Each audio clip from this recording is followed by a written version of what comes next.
moment for me. So Harold Moses is going to join me for this one. And this is another prose, what I would call a prose poem. I wrote this a couple of years ago. And it involves a cast of characters that you see around here: my father, my mother, my brothers.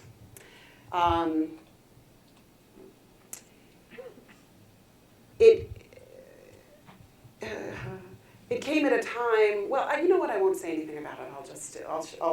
You will see. So it's called 6 Crows and a Butterfly.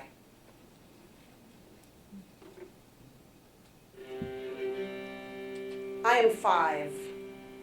I am Trouble. That is, I am playing the role of Trouble in Madame Butterfly. Trouble is a boy, but my father is the director of the Fargo Moorhead Opera Company, and it's easier to just cast his kid. He is the stage director. David Martin conducts the orchestra. I spend many, many early years counting the seats in the theater, playing hide and seek, getting yelled at for being too loud with my brothers. I've followed my father around through the dressing rooms, listening to him give copious notes to actors, watching him sing the entire opera along with the singers from the lighting booth. I've watched him excited, passionate, furious. I've watched him inspire a stage of 50 in the opera chorus to give everything they have. Now I am Trouble. Trouble doesn't really appear until the very end. The story goes something like this. An American naval officer, Pinkerton, falls in love and marries a Japanese woman during World War II. He leaves Japan when his war duties are over and marries an American woman. Meanwhile, the Japanese woman, Cho-Cho, has his child and has never fallen out of love with him. Pinkerton returns with his American wife a few years later and discovers he has a child and wishes to bring him home. He doesn't realize that Cho-Cho is still deeply in love with him. Just before he comes to get the child, Cho-Cho sings a heart-wrenching aria to Trouble, commits suicide behind a screen, and leaves Trouble for Pinkerton. So I stand playing Trouble, and Cho-Cho holds me and sings of her grief. She then leaves me blindfolded, hands me an American flag, and goes to end her life. My father actually plays the role of Pinkerton in this production as well. He is dressed in white when he returns to take me home. He embraces me. Pictures of the production are taken at some point, and many decades later, I will look at one in which my father reaches out to me. He is arriving too late. He is just beginning to register the devastation. He reaches out to try to stop something that cannot now be stopped. My own father's mother died when he was 10. He was never told she was dying, only that she was sick. When they told her she was dead, he ran across the room trying to barrel through the door of her bedroom. They would not let him in to say goodbye. They thought it was better that way. I cannot even begin to understand the loss. How has it lived in him? How will it live in Trouble? What does my dad, what does Pinkerton think about as he holds me, his motherless self? I wake early worrying about money. I'm doing no good, tossing and turning and figuring and not breathing in bed. I get up and decide to clean my office. I step out onto our paint-chipped back landing, and 6 crows fly overhead. I can hear their wings flap. It's that quiet. Something in my heart lets go, and for a moment, that vastness eradicates doubt. The natural world always has something to say. I just don't listen or look often enough. My parents have been calling me to talk about their deaths. My father says some final thing to everyone at Thanksgiving this year, just in case. He tells me that he's been blessed to have me as a daughter. He tells Andrew that he has many, many talents and that they are all sympathizing and that he believes in him. My father tells me, too, that he got a chance to tell Matthew and Brennan, my brothers, that he loved them.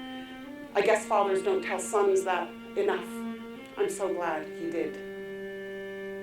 My father is an astrologer, and without giving astrology a crazy name as a predictive, scary, doom-saying, you're going to die, fortune-telling mess, I will say it's looking like a very rough year ahead for the whole family. so he's not out of his mind. I personally don't think he will die, and strangely, I don't think he thinks he's going to die either, but he's always one to take precautions, and so he has. And my mother, too, calls to tell me that everything will be jointly in my name to make any transfers easier when she dies, and I sit in a Vons parking lot eating fried rice with extra soy sauce, and I talk to her about these important details. I've spent most of my life trying to shoo away loss. I imagine the worst and then quickly try to shake it out of my mind.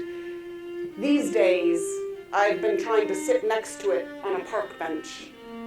I imagine the worst, and then I coexist with it. There are a multitude of stories of what I would now consider unimaginable loss, the kind of loss we would say, how does she live now? But everyone could tell you 10 such stories. How do we survive even natural change, even the very natural loss of parents?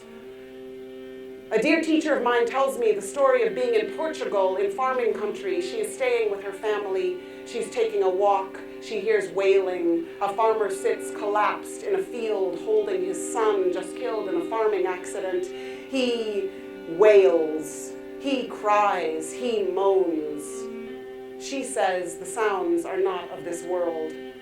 And then he quietly carries him back to the house.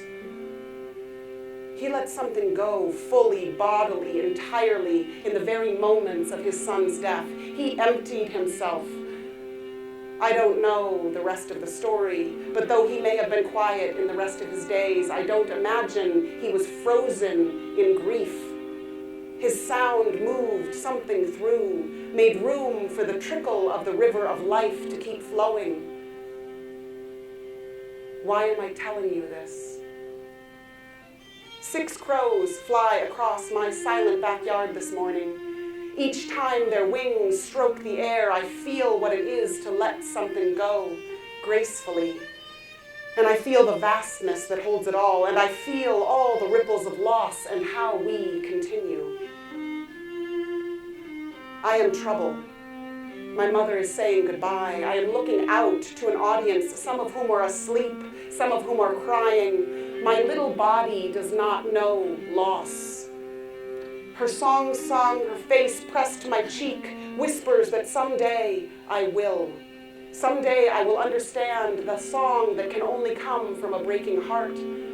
My father, my actual father, gathers me to his chest, his own loss alive within him. Pinkerton will take trouble home. My father will take me home. He will hold me close. The audience applauds and goes home. We go home. We all go home after heartbreak. Our lives continue. We wake up as I wake up this morning. We walk out of doors. And today is the morning of the crows. I hear their wings. I see them disappear. And I hear her sing, each note of loss dissolving into light.